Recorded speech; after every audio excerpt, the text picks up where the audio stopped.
দর্শক শুভেচ্ছা, আপনাদের সবাইকে। শুরু হলো সব খবর। নিয়মিত আয়োজনে স্বাগত জানাচ্ছি আপনাদের সবাইকে। আমি মনিরুল ইসলাম। বিএনপির নামে যে চাঁদাবাজি হচ্ছে তার চেয়ে বেশি অপপ্রচার হচ্ছে, এমন মন্তব্য করেছেন বিএনপি মহাসচিব মির্জা ফখরুল ইসলাম আলমগীর। সিঙ্গাপুরে চিকিৎসা শেষে দেশে ফিরে কথা বলেছেন তিনি। জানান, অন্তর্বর্তীকালীন সরকার স্বল্প সময়ে যে সিদ্ধান্তগুলো নিচ্ছে তা যৌক্তিক ও সময় উপযোগী। দেশের এই ক্রান্তিকালে সকল দল, সংগঠন ও ব্যক্তি ঐক্যবদ্ধ হয়ে কাজ করলে এই বিপ্লবের লক্ষ্য ঠিক থাকবে বলেও মনে করেন তিনি। গত 1 সেপ্টেম্বর চিকিৎসার জন্য ঢাকা থেকে সিঙ্গাপুর যান মির্জা ফখরুল ইসলাম আলমগীর।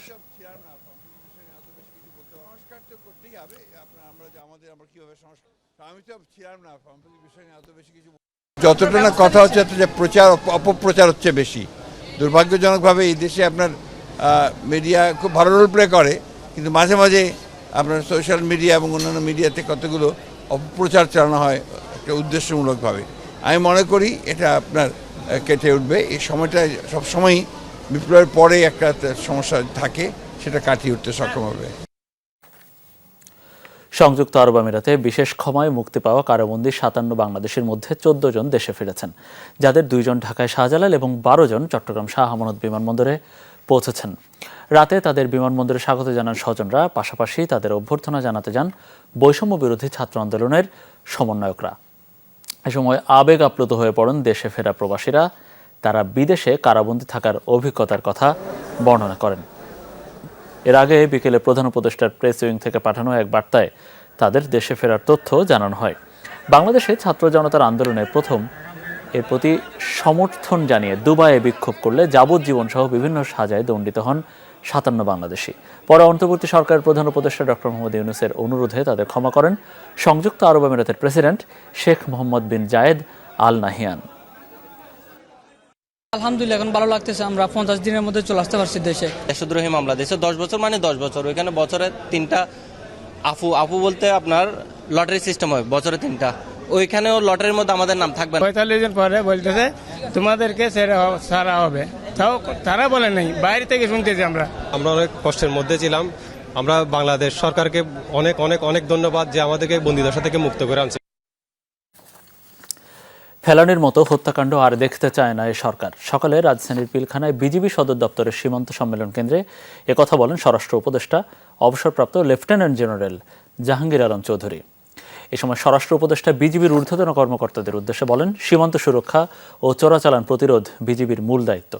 বিজিবিকে সীমান্তে পিঠ প্রদর্শন না করার নির্দেশ দিয়ে নিজেদের উপর অর্পিত দায়িত্ব পালন করতে বলেন স্বরাষ্ট্র উপদেষ্টা।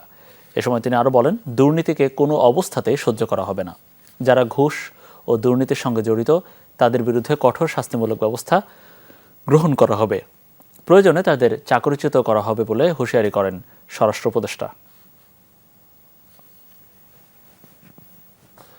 ছাত্র জনতার গণ অভ্যুত্থানের স্মৃতি ধরে রাখতে গণভবনকে জাদুঘরে রূপ দিতে যাচ্ছে অন্তর্বর্তী সরকার। সকালে তথ্য ও সম্প্রচার, যুব ও ক্রীড়া এবং শিল্প উপদেষ্টা গণভবন পরিদর্শন করেন। তারা জানান, জাদুঘরে থাকবে জুলাই আগস্টের ছাত্র জনতার অভ্যুত্থানে শহীদদের তালিকা। 16 বছরে আওয়ামী সরকারের স্বৈরাচারী শাসন, গুম, খুন সহ অন্যায় অবিচারের নানা চিত্র এবং তথ্য উপাত্ত থাকবে সেখানে। গণভবনকে জাদুঘরে রূপ দিতে প্রাথমিকভাবে গঠন করা হবে বিশেষজ্ঞ দল। উত্তাল 5 আগস্ট, বৈষম্য বিরোধী ছাত্র আন্দোলন যে তারিখকে বলে 36 জুলাই। সেদিন ছাত্র জনতার গণ অভ্যুত্থানে পদত্যাগ করে দেশ ছাড়তে বাধ্য হন তৎকালীন প্রধানমন্ত্রী শেখ হাসিনা। এই বিজয় গাথা লিখতে জুলাই মাস জুড়ে শহীদ হয় শত শত প্রাণ, জীবনের জন্য পঙ্গু হয়েছে হাজারো মানুষ। সেই জুলাই বিপ্লবের স্মৃতি ধরে রাখার উদ্যোগ নিয়েছে অন্তর্বর্তীকালীন সরকার। এজন্য সাবেক প্রধানমন্ত্রীর বাসভবন গণভবনকে বানানো হবে স্মৃতি জাদুঘর। এই গণ অভ্যুত্থানের স্মৃতি এবং এই ফ্যাসিবাদী যেই শাসন, এই শাসনের সময়কার যেই জনগণের উপর যে অত্যাচার, নিপীড়ন, গুম, খুনের যেই স্মৃতিগুলো আছে সেগুলো সংরক্ষণ করে এই গণভবনকে একটি জাদুঘরে রূপান্তরিত করে জনগণের জন্য উন্মুক্ত করে দেওয়া হবে। আজকে আমরা সেই উদ্দেশ্যেই প্রাথমিক ভিজিট করতে এসেছি। বর্তমান সরকারের 3 উপদেষ্টা সেই গণভবন ঘুরে দেখে জানালেন তাদের পরিকল্পনার কথা। জাদুঘরে রূপ দিতে প্রাথমিক পর্যায়ে গঠন করা হবে বিশেষজ্ঞ কমিটি। কমিটিতে যারা বিশেষজ্ঞ রয়েছেন, স্থাপত্য সাথে জড়িত এবং জাদুঘর বিশেষজ্ঞ এবং যারা আর্টিস্ট রয়েছেন তাদের থেকেও, এবং আমরা বিদেশে যারা রয়েছে জাদুঘর বিষয়ে বিশেষজ্ঞ বা এরকম অভ্যুত্থানের স্মৃতি জাদুঘর করার অভিজ্ঞতা রয়েছে তাদের সাথেও যোগাযোগ করার পরামর্শ নেওয়ার জন্য বলা হয়েছে। ফ্যাসিস্ট সরকারের পরিণতি কতটা ভয়াবহ হয় তার নিদর্শনের জন্যই গণভবনকে জাদুঘর করার উদ্যোগ বলে জানিয়েছেন উপদেষ্টা নাহিদ ইসলাম। পৃথিবীর বুকে একটি নিদর্শন হিসেবে রাখতে চাই যে কোনো স্বৈরাচারী ফ্যাসিস্ট খুনি রাষ্ট্রনায়কদের আসলে কি পরিণত হয়। উপদেষ্টারা আরও জানান, জুলাই অভ্যুত্থানে শহীদদের তালিকা তৈরির কাজ এগিয়েছে অনেকখানি, দ্রুতই সেটি প্রকাশ করা হবে। তাজনুর ইসলাম, যমুনা নিউজ, ঢাকা। জুলাই আগস্টের আন্দোলনে পুলিশের গুলিতে আহতদের দেখতে নিউরো সায়েন্স ইনস্টিটিউট ও হাসপাতালে পরিদর্শন করলেন প্রধান উপদেষ্টা ডক্টর মোহাম্মদ ইউনূস। নিয়েছেন আহতদের খোঁজ খবর।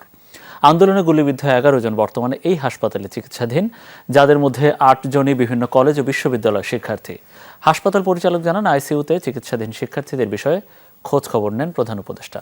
সেখানে গুলিবিদ্ধ 4 শিক্ষার্থীর চিকিৎসা চলছে, তারা সবাই মাথায় গুলিবিদ্ধ হয়েছেন বলেও জানিয়েছেন তিনি। নিশ্চিত করেন আহত শিক্ষার্থীদের উন্নত চিকিৎসা দেওয়া হচ্ছে। এ সময় সেখানে ছিলেন হাসপাতালের যুগ্ম পরিচালক সহ অন্যান্য সিনিয়র চিকিৎসকরা। সরকারি চাকরিতে আবেদনের বয়সসীমা 35 বছর করার দাবিতে দিনভর বিক্ষোভ করেছেন শিক্ষার্থী ও চাকরি প্রার্থীরা। দুপুরের পর শাহবাগ মোড় অবরোধ করে আন্দোলনরতরা। তাদের ঘোষণা, অন্তর্বর্তীকালীন সরকারের কাছ থেকে দাবির পক্ষে সুস্পষ্ট আশ্বাস না আসা পর্যন্ত শান্তিপূর্ণ আন্দোলন চলবে। এদিকে আইন মন্ত্রণালয় থেকে জানানো হয়েছে, এ ব্যাপারে সিদ্ধান্ত নিতে সরকার দ্রুত কমিশন করে দেবে। দিনভর রাজধানীর শাহবাগ মোড় অবরোধ করে চলে এই বিক্ষোভ। দাবি, সরকারি চাকরিতে আবেদনের ন্যূনতম বয়স করতে হবে 35। ছাত্র জনতার সরকার ইতিবাচক হবে এমন প্রত্যাশায় চলে তাদের এই অবস্থান। বাংলাদেশ ছাড়া পৃথিবীতে প্রায় 162টা দেশের মধ্যে 35+ বয়স, কেন আমাদের এই বাংলাদেশের শুধু 30-এর মধ্যে আটকা থাকবে? আমরা প্রধান উপদেষ্টা বরাবর এই আহ্বান জানাচ্ছি যে আপনি আমাদের প্রতি আমাদের যোগ্যতা অনুযায়ী আপনি ব্যবস্থা নেবেন। আমরা চাই না যে ডেইলি এত লোক এনে এখানে জড়ো করে জনগণের ভোগান্তি তৈরি করতে। আমরা চাই যে খুব অল্প সময়ের মধ্যেই এই 35 বাস্তবায়ন করে দিক এবং স্টুডেন্টদের যে পালস সেটা বুঝতে পারুক সরকার। দাবি মানতে অন্তর্বর্তীকালীন সরকারকে বিকেল 5টা পর্যন্ত আলটিমেটাম দেন আন্দোলনকারীরা, কিন্তু বিকেল গড়িয়ে সন্ধ্যা হলেও আসেনি কোনো ঘোষণা।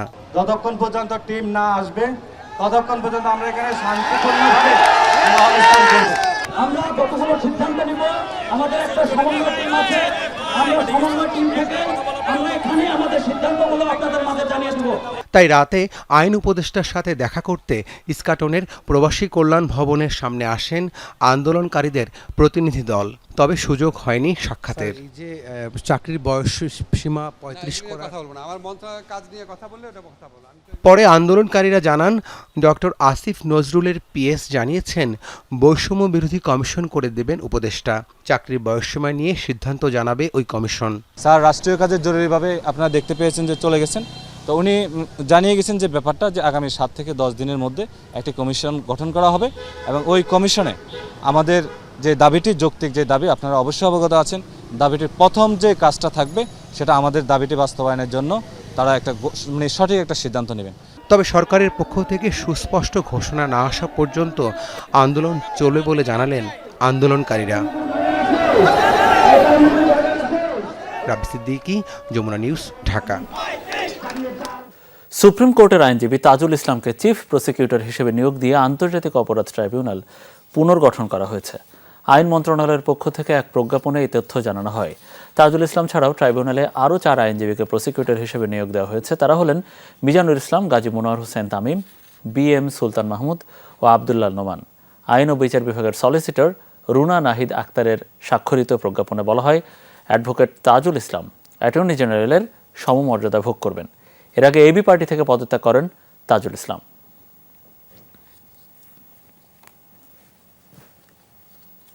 সামগ্রিক স্বার্থ বিবেচনা না করে বিশেষ ব্যক্তি বা দলের পক্ষে অবস্থান নিলে ভারতের মতামতকে গ্রহণ করবে না বাংলাদেশের জনগণ। এই মন্তব্য করেছেন বিএনপির সিনিয়র যুগ্ম মহাসচিব রিজভী আহমেদ। সকালে নার্সেস অ্যাসোসিয়েশন অব বাংলাদেশ ন্যাবের 21তম প্রতিষ্ঠাবার্ষিকীতে জিয়াউর রহমানের সমাধিতে শ্রদ্ধা নিবেদনে গিয়ে তিনি এই মন্তব্য করেন। ভারত এখন আওয়ামী লীগের জমিদারি পুনরুদ্ধারে কাজ করছে বলেও অভিযোগ করেন রিজভী। বলেন, বাংলাদেশ নিয়ে ভারতের প্রতিরক্ষা মন্ত্রীর বক্তব্য উদ্বেগজনক। দুই দেশের অনেক অমীমাংসিত বিষয় থাকলেও ভারতের উচিত বাংলাদেশের সার্বভৌমত্বকে শ্রদ্ধা করা।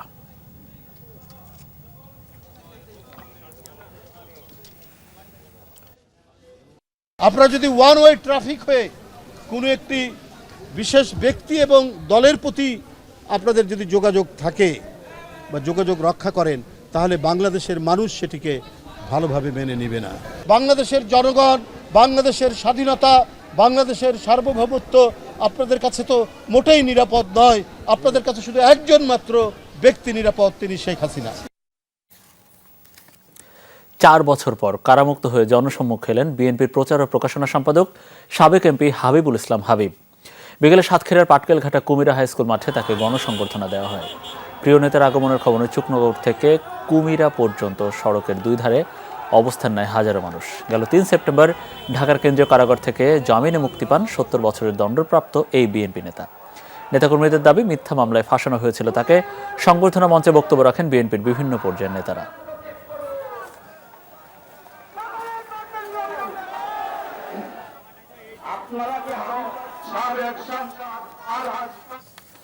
আওয়ামী লীগ সরকার ক্ষমতায় থাকতে দেশকে পুতুল রাষ্ট্রে পরিণত করার চেষ্টা করেছিল।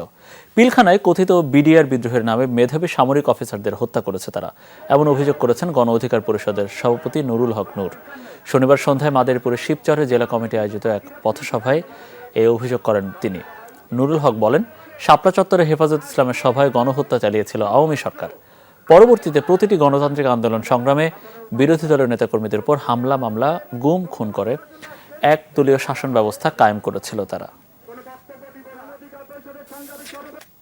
বাংলাদেশকে ভারতের একটা পুতুল রাষ্ট্রে পরিণত করার চেষ্টা করেছিল, যার ফলে তারা ক্ষমতায় এসে প্রথমেই পিলখানার এই কথিত বিডিআর বিদ্রোহের নামে এই দেশের দক্ষ মেধাবী সামরিক অফিসারদেরকে হত্যা করেছে।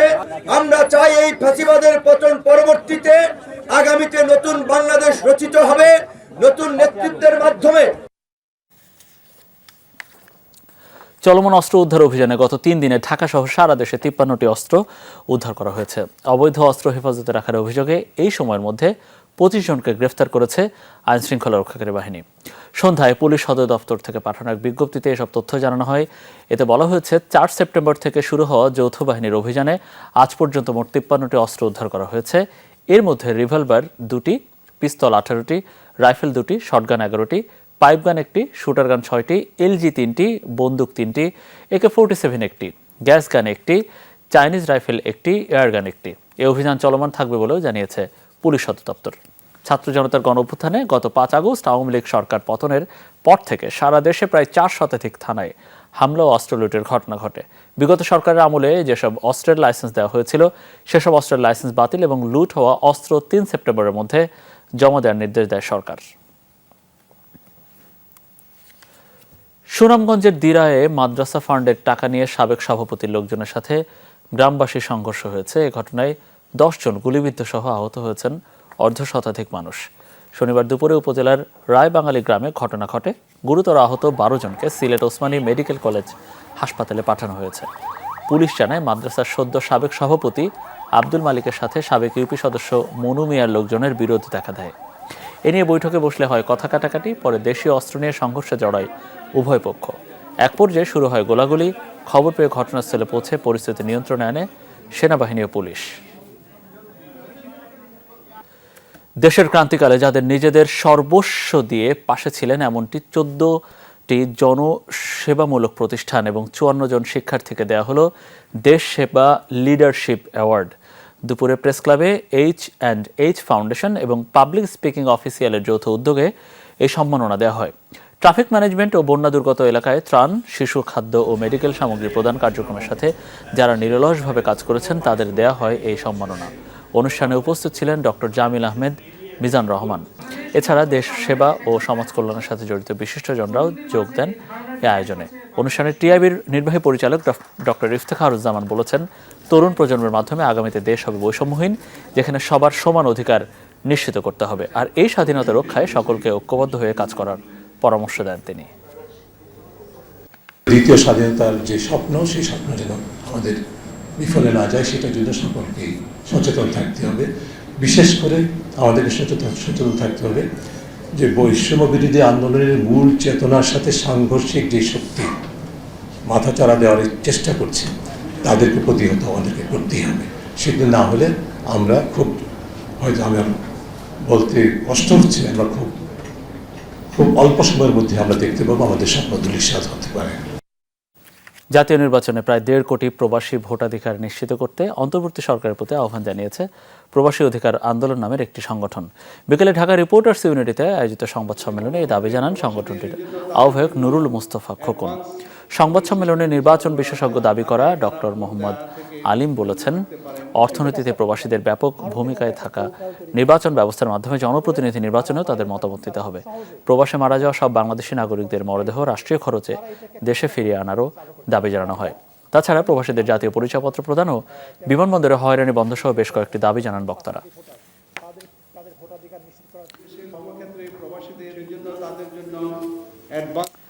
বরিশালে বাংলা ভাষা ও বাংলা সাহিত্যকে এগিয়ে নেওয়ার লক্ষ্যে সাহিত্য সভা অনুষ্ঠিত হয়েছে।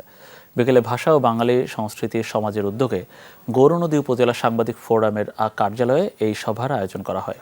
সভাপতিত্ব করেন সংগঠনের প্রতিষ্ঠাতা সভাপতি কবি জিয়াউল হক। দেশ ও সমাজের জন্য সবাইকে কাজ করার আহ্বান জানান বক্তারা। অন্যান্যের মধ্যে উপস্থিত ছিলেন বিভিন্ন উপজেলার কবি, লেখক ও সাহিত্যিকরা।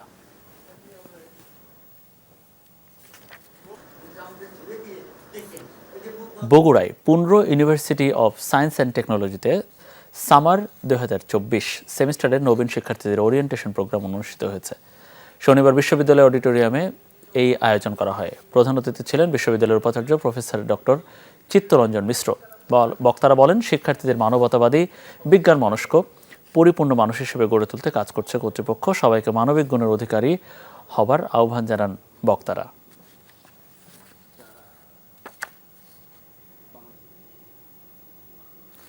বন্যা দুর্গত অঞ্চলে ত্রাণ বিতরণ করেছে গাউসিয়া হাবিবিয়া মাইজ ভান্ডেরিয়া কেন্দ্রীয় কমিটি ও ট্রাস্ট।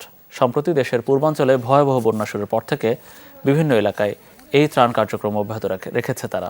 গত 24 আগস্ট চট্টগ্রাম মাইজ ভান্ডার এলাকা ফটিকছড়ি থেকে ত্রাণ বিতরণ শুরু করে গাউসিয়া হাবিবিয়া কেন্দ্রীয় কমিটি ও ট্রাস্ট। এরপর 24 আগস্টের পর থেকে ফেনী, নোয়াখালী, রাঙামাটির বিভিন্ন বন্যা দুর্গত এলাকায় ত্রাণ কার্যক্রম শুরু করে এই কেন্দ্রীয় কমিটি। তাদের উদ্যোগে এখনও ক্ষতিগ্রস্তদের মাঝে ত্রাণ ও মেডিকেল সেবা অব্যাহত আছে।